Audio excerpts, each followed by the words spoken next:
Pristatome medžioklinę lauko kamerą. Modeliukas būtų HC900 Pro Suntec gamintojo.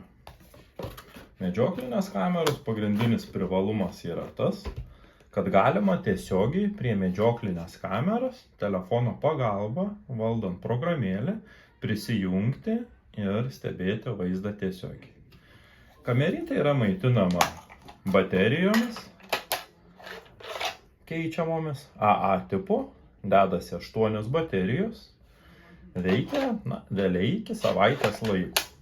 Norint, jog kamerytė veiktų ilgiau, reikia įsigyti papildomai maitinimo laidą, kuris yra jungiamas į kamerytę, ir prijungti akumuliatorių, tarkim 4,5 ampervalandės.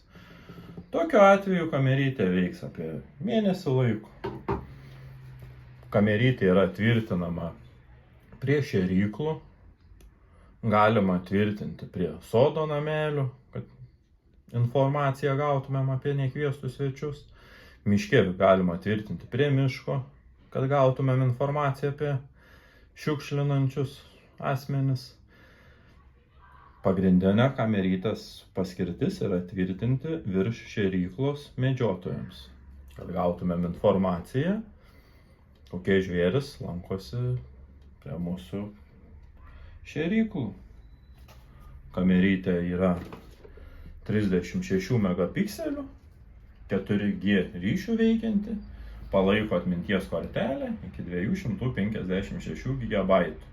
Norint kamerytę naudoti, įsirašom iš Google Play ar App Store programėlę, spaudžiame ant programėlės, tiesiogiai matome filmuojamą vaizdą.